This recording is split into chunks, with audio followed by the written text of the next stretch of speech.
Welcome back, welcome back. Thanks for joining me today. Sorry I didn't post a video up the other day. We just celebrated Mother's Day weekend here in Canada, and I took the week leading up to Mother's Day off and took the weekend off. But had a great weekend celebrating with my kids, and a nice relaxing weekend. But with that being said, we're starting to get into actual nice spring weather finally. I think this week the weather's supposed to be around 20 degrees every day, so I'm looking forward to that and getting antsy to start working in my garden. So I thought I would put together a little garden junk journal book. And in my book, I'm going to be tracking what I've planted this year, what did well, where in the garden it was planted, how much canning I do come fall, and I'm going to store all my seed packets in my book this year so that next year I'll know what I grew, and if it did well, it'll be something I might want to repurchase again. Yeah, you know, I'm not a huge gardener, and I kind of forget from year to year what I've done, so I thought this might be something that might appeal to those of you who are avid gardeners, and it's probably something you already do if you are an avid gardener. And it's just something fun. I love doing bookbinding and journals, so I thought this would be a fun project for me to work on. This will probably be done over a few videos. Today I'll show you how I'm going to put the bones of the book together, as it were, and then I'll show you how I'm going to embellish it and how the book will develop kind of a mind of its own as I carry through. So with that being said, if you're new here, welcome. If you're returning, thanks for coming back to hang with me for a while today. Make sure you click that like and subscribe button down below so that you'll always be notified when I have a new video come up. So with that being said, I've already started. I've got all my pages already folded. I used one of the programs on my computer, Publisher, to create my pages. All the images that are in my book, I'll do a flip through once the book is all completed. All the images again came from Graphics Fairy. I have a premium membership, which I think is fantastic. Every Monday morning there's a new release of images, and they're right up my alley. They're all vintage and just spark a lot of creativity for me. So what I do when I create a journal, I actually print on quite heavy paper. This is 32-pound paper, so it's much stiffer than your 20-pound standard printer paper. And I like to just give it a light score. So my paper is 8.5 by 11, so I'm going to score it 5.5. And I score it, I don't press real hard, I just put just enough of a little demarcation in there so that I know where I'm going to be folding it, where the halfway point is. And remember, anywhere that you've scored a valley, it's now going to become your peak. So when you go to fold it, where you've scored your score line, where you've made that indent, that valley, that's going to be on the outside of your paper now, not on the inside. It makes for a nicer fold, a sharper fold, and you don't get that buckling that sometimes happens on the inside of your card paper, your cardstock or your printer paper when you're working. So I've got 7 signatures that are going to be in this book. Oh, I need to round off the corners. I like to round the corners of my paper. I just use my corner punch. I find the papers, the pages don't get quite so raggedy as I'm adding stuff and doing stuff within my book. So like I was saying, I've got 7 signatures. A signature is one folded package. Within each signature I have 4 pages. So I've got 7 signatures of 4 pages each. So that gives me a book of 28 pages. And when I say 28 pages, that's 28 full pages. Of course, it's way more because everything's folded in half. And it's math, and I don't do math on a Monday morning. So that's my book. And I'd like to, after I fold my pages and create my signatures, I like to leave it sit overnight because paper has a memory, and I find if you just let it sit, often I'll put a heavy book on it just to weigh it down a bit. And by doing that, your book is going to lay much nicer, much flatter. If you don't do that, it will eventually flatten and soften over time, but you'll start with a book where your spine is going to be sitting much higher than the front of your pages. So by just letting it rest overnight, it just lays so much nicer. For the cover of my book, I have found a bunch of old file folders from the thrift store. They're the legal size ones with the metal bars that hang. I just opened it up and took those metal bars out. I'll probably find a project to use those on another day. I've taken, and with a file folder, of course, it's expandable, which is something that I like. So I've taken and folded. You've got your middle fold, but then I folded it on the outsides so that I've got this nice spine to work with. So when I want to decide how tall, I'll move you in a little bit here. So when I'm trying to determine how much room to leave for my cover, I always want, you know, a little, I don't like cutting my covers to be the exact same size as my book. I like a little bit of wiggle room, as it were. So I'm going to leave about 1/8 of an inch in the bottom,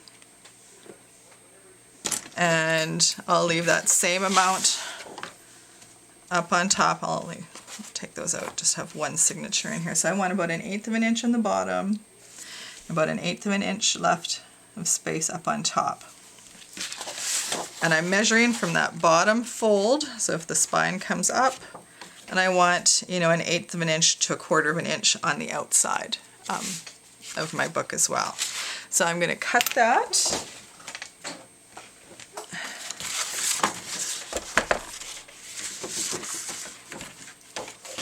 And of course my paper, my file folder is bigger than my trimmer, so I'll just guesstimate here on the outside, put a little mark so I kind of know where I want to put that. This is a Fisker's trimmer. I really like it. It cuts heavier papers and cardstock, and I can even cut chipboard in here, which was something I really wanted to be able to do. Oh, it's not going to cut 4 layers there though, so let's try that again. Unfold those front pockets, sorry about that. Now where is that mark that I had put? There it is. Line it up, straighten it up, find my mark. There we go. Once you get it set up proper, it'll move. Okay, and then I've marked my outside edges of my book. Now I could do 2 things here. I could cut that down, or I could score it and fold that in, which is something I might do just to stiffen up my my cover a little bit. So all I'm going to do is just come over onto my scoreboard here, find where that mark is, and it looks like that's around 4 1/8. So I'm just going to score that.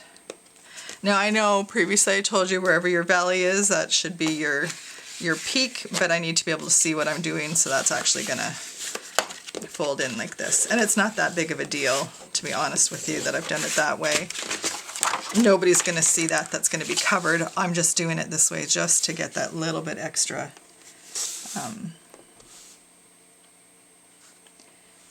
stability and support on that cover. Well, that square line's a little farther over.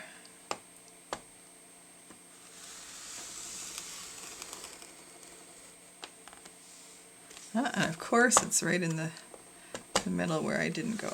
Oh, okay. Third time's the charm. There we go. It's one of the nice things with junk journals. There really isn't a right way or a wrong way to do it. And anything you perceive to be a mistake is easily fixed. Just move it out just a little bit.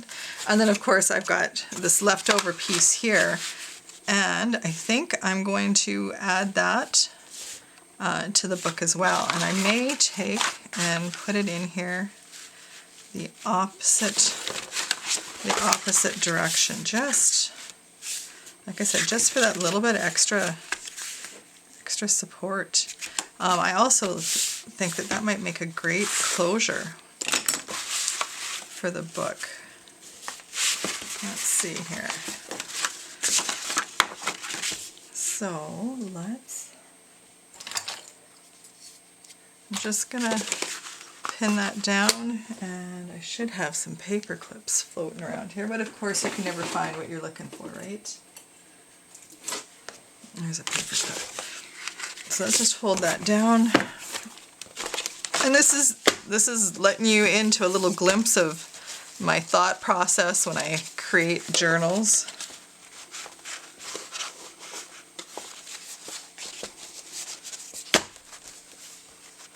Okay, so that's going to be the bulk of the journal. I'm going to need a way to close it up.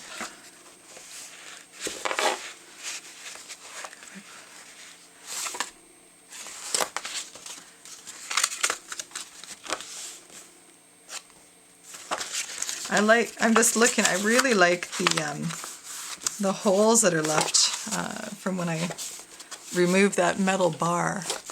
And I think there's something fun that could be done with that.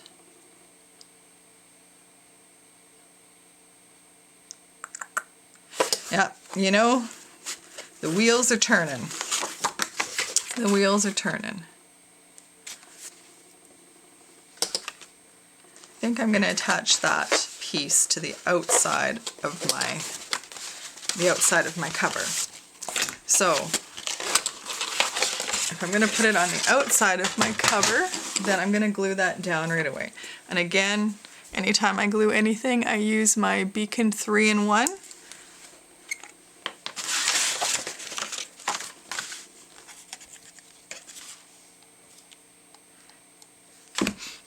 Now the reason why, like I said, the reason why I've added these, folded these into the inside is just for some more stability on that cover.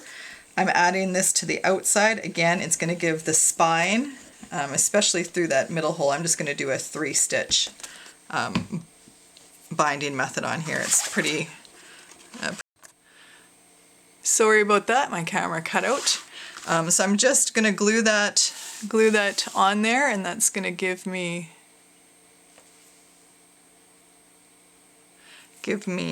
just some more stability on that support on that spine. Let's see here. Those middle pieces aren't quite lined up. Let's try going this way. And there we go, that lines up better.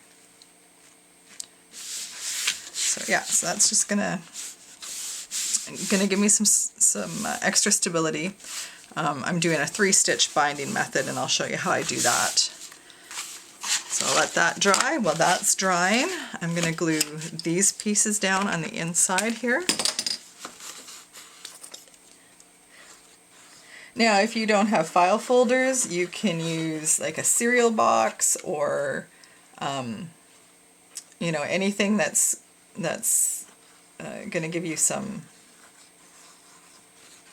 kind of a oh, sorry, completely off camera here. I tell you can tell it's a Monday morning in my house. So all I did was that inside flap that I scored, I've just added some glue there. I'm going to adhere that down.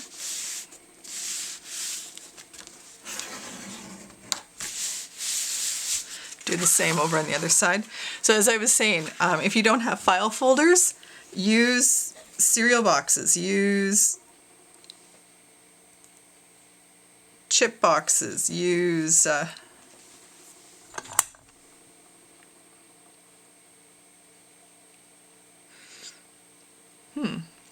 lights are flashing like crazy out here. Use cereal boxes. Use anything that's got that cardboard, that chipboard look and feel to it. Makes for great covers on any kind of a book or a journal.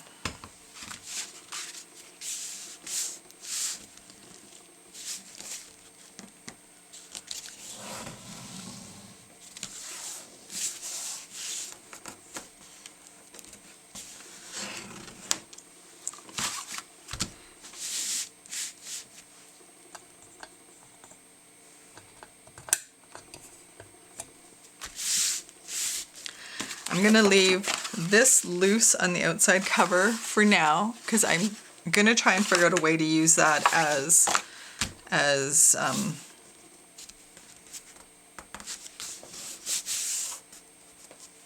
a closure.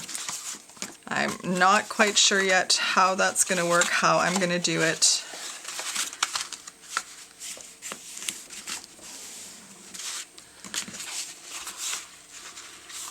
But I'm thinking something should work quite well. All right, so now, I know I said I don't like doing math on a Monday morning, but this is going to require a little bit of math. Like I said, we've got 7 sections. I'm going to sew this into my book, so I'm going to need to measure out 7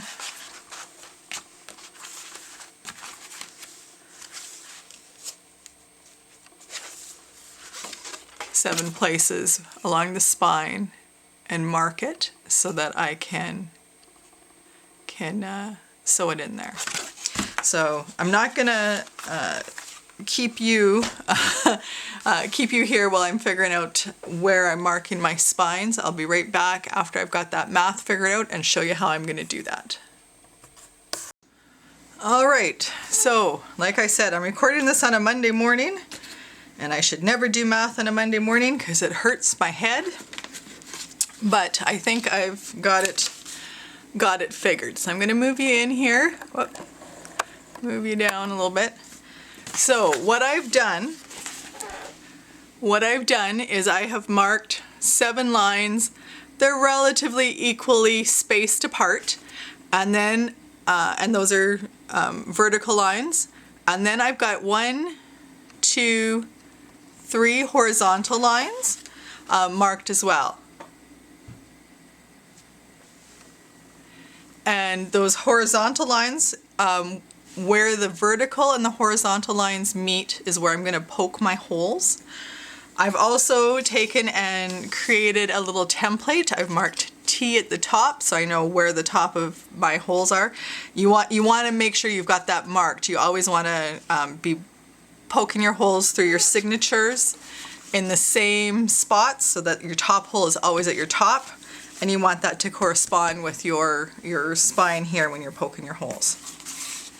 I hope that makes sense. As I poke my holes and as I go along, it'll start making sense to you, I'm sure. So you want something sharp to poke your holes. I have a little awl here. It's move you out a little bit. It's pointy. It's sharp. You'll poke your eye out. You'll shoot your eye out. Just you know what I mean. So the first thing I do is I'm going to take and I'm going to open up an old phone book, an old book. You just want something that'll allow your fold of your paper to rest in there. I'm going to insert that little template that I made in there. I've got 3 holes evenly spaced, and those holes correspond to the horizontal lines that I marked on my book cover. So I'm just going to poke those holes through. And then this is going to be my first signature in my book. And I'm just going to go through and quickly mark all of these. Make sure your pages are lined up and even. And if they aren't, not the end of the world. Like I said, it's a junk journal. If it has character, that's all the more perfect. If you're really, really worried about your pages staying together and not moving, you can always put paper clips on the ends just to hold your pages together. And it doesn't, once you've got your templates made, it doesn't take long to go through and poke all those holes. And then I always recommend saving these little templates once you've got them made, because you'll use it again. And if you've already done the math once, there's no use doing the math every time to figure out where your holes are going to be.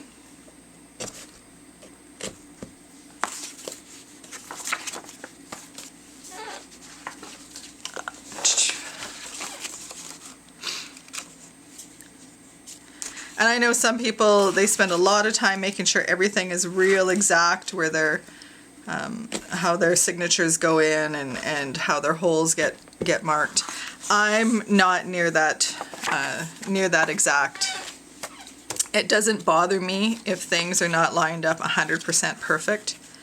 Even when I make a book to give as a gift to somebody, or a commissioned book to sell, by the time it's all decorated, it's gonna be unnoticeable.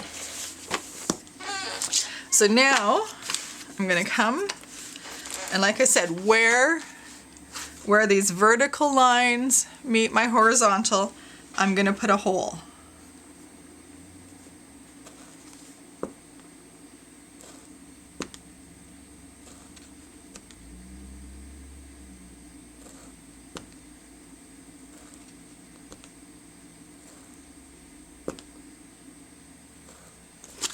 There's 7 holes for 7 signatures.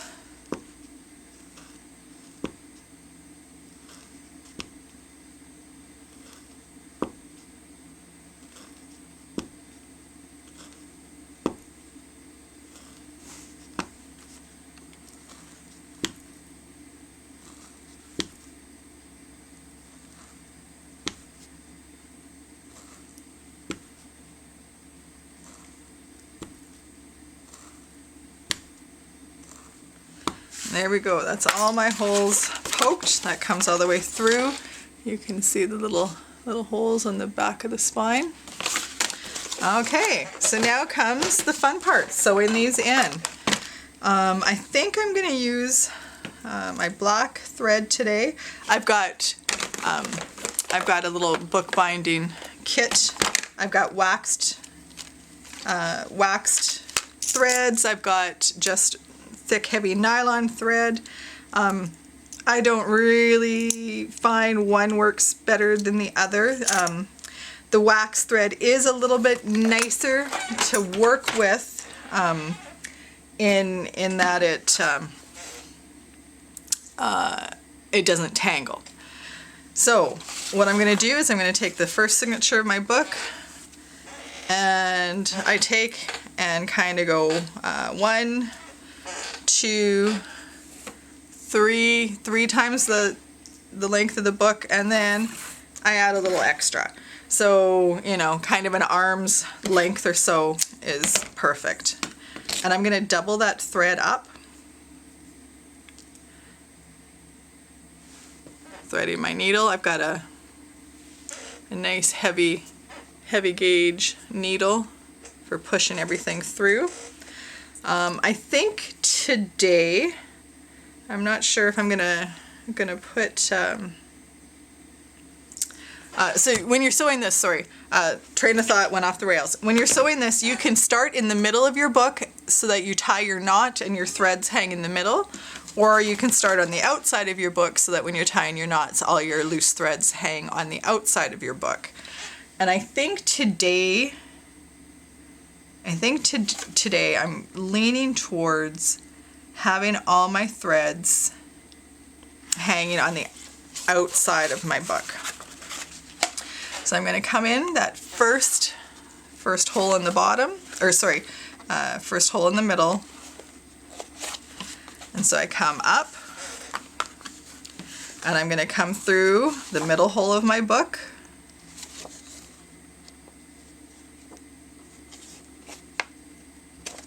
There we go. You don't want to pull all your threads through. Make sure you've kept a tail to the outside. I'm going to come through that bottom hole of my book, through the bottom hole of my book, or my cover. I'm going to come up to the top, up to my top hole, go inside to my book through the top hole of my signature.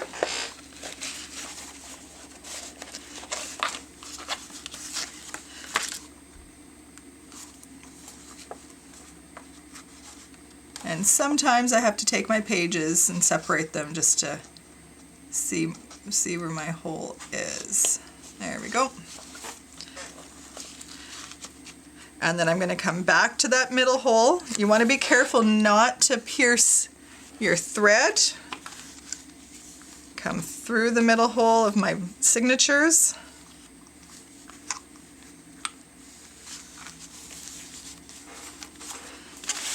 And back.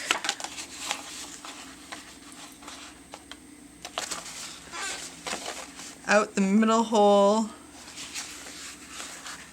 of my cover. All right, and then I'm going to pull that thread snug, double check on the inside of my signature, make sure that nothing's loose or gaping.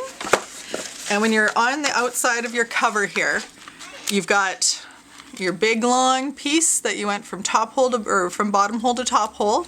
You've got the thread that's on your needle on one side of that, and you've got your ends on the other side.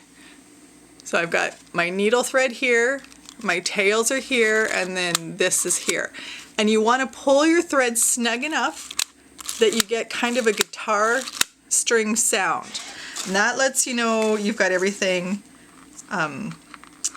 snugged up, nothing's loose, and then you tie your knot over top of that. And I like to tie that knot 2 or 3 times just to make sure it's not going to go anywhere. You don't want to pull so tight that you rip your papers, but you want it snug enough that, like I said, that it's gonna hold everything in place. And then I snip that, and I've got my tails on the outside. I've got my first signature sewn onto the inside of my book.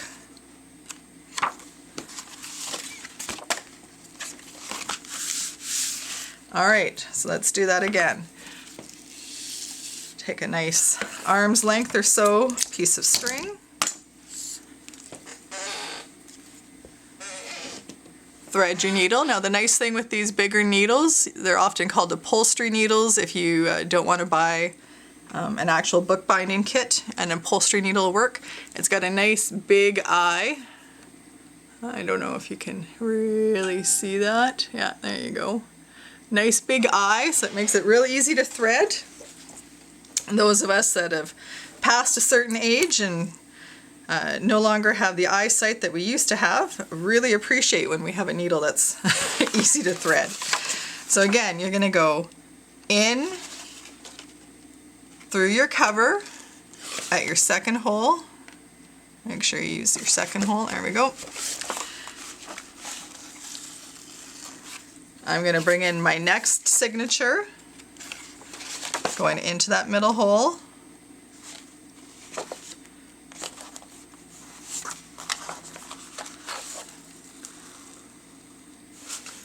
Making sure I've left my tail.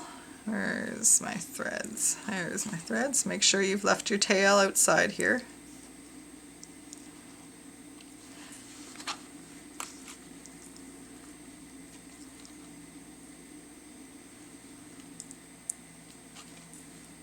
There it is. So just make sure you've got a nice thread, nice tail there to work with. And then I always go down to the bottom of my page. You can go to the top. I just usually go down to the bottom. You're going to come through all those holes.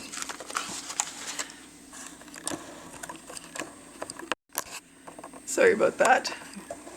So I've come through the bottom of my signature. I'm going to go through the bottom hole here, the bottom hole of my spine.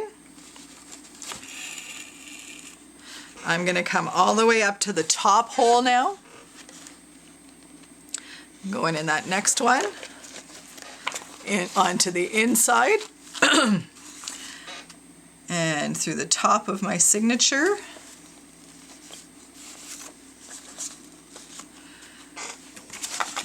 Coming back to the middle, and again you want to make sure you don't pierce the thread that's already there.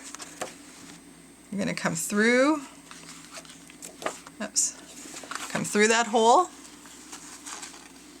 and then I'm coming through that hole that I came in from earlier.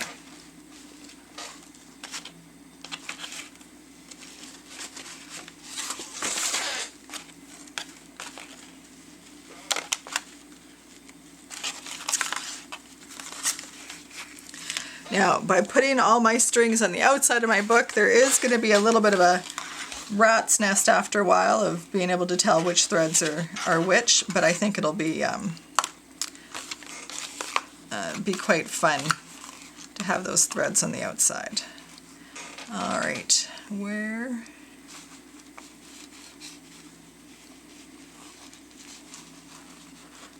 Oh yeah, see, and I told you to make sure you don't come through don't pierce your thread, and this is a good case of do as I say, not as I do. Let's see if I can untangle that. There we go. All right.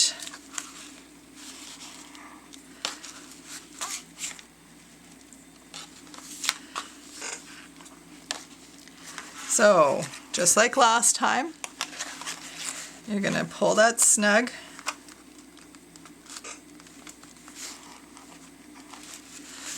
I always check the inside of my book, make sure nothing's loose in there. Pull it to the outside. I've got the thread with my needle in one hand and my loose tails with the other. And you want to just make sure you get that little bit of a guitar string twang to it. There we go. Oh. Yeah, that's what's going on. There we go. That should, yeah, that's better. Give it a good tug. Tie that up. And with those nylon threads doubled up, you can pull fairly snug. Nothing's gonna snap or break on you. There we go. That's signature number 2 in the book.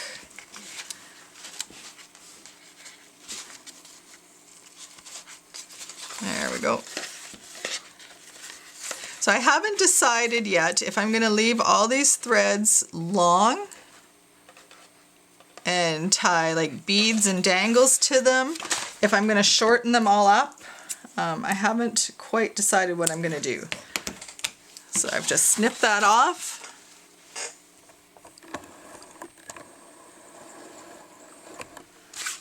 Snip that off now. And I've got these threads hanging. So I'm going to go and quickly sew this, the rest of this together, and then I will be back. All right, I'm back. I've finished sewing everything together, so I've got all these nice fun fibers hanging down off my spine. Got all 7 signatures in there. I think I'm gonna close off this video now. Like I said, I hadn't gotten a video to you guys last week or this weekend like I usually do, so I wanted to get something up and to you today. And the next video I do, I'll show you how I'm going to go through and decorate the book, how I'm going to put pockets in, little extras that I'm going to add in here. And once I have it all decorated after the next video, I'll do a flip through for you. But it's a great little, going to be a great little book. It's going to be easy to take with me out into the garden and do things with. It's going to be fun to play in the studio as well. So the book itself measures about 3/4 of an inch. The spine's about 3/4 of an inch to an inch deep. So it's not a super huge book. And there's lots, you can see there's lots of room to put extras in there and have it expand. I'm still trying to decide what I'm going to do for the closure. So next video, when I'm decorating it, I'll show you how what kind of a closure I decide on. So I hope maybe this gives you some ideas for some journals, and I hope it showed you how easy it is to put a journal together, and that you might give it a try. We'll talk to you guys later, and remember to go out and find some joy in your journey today. Talk to you later. Bye-bye.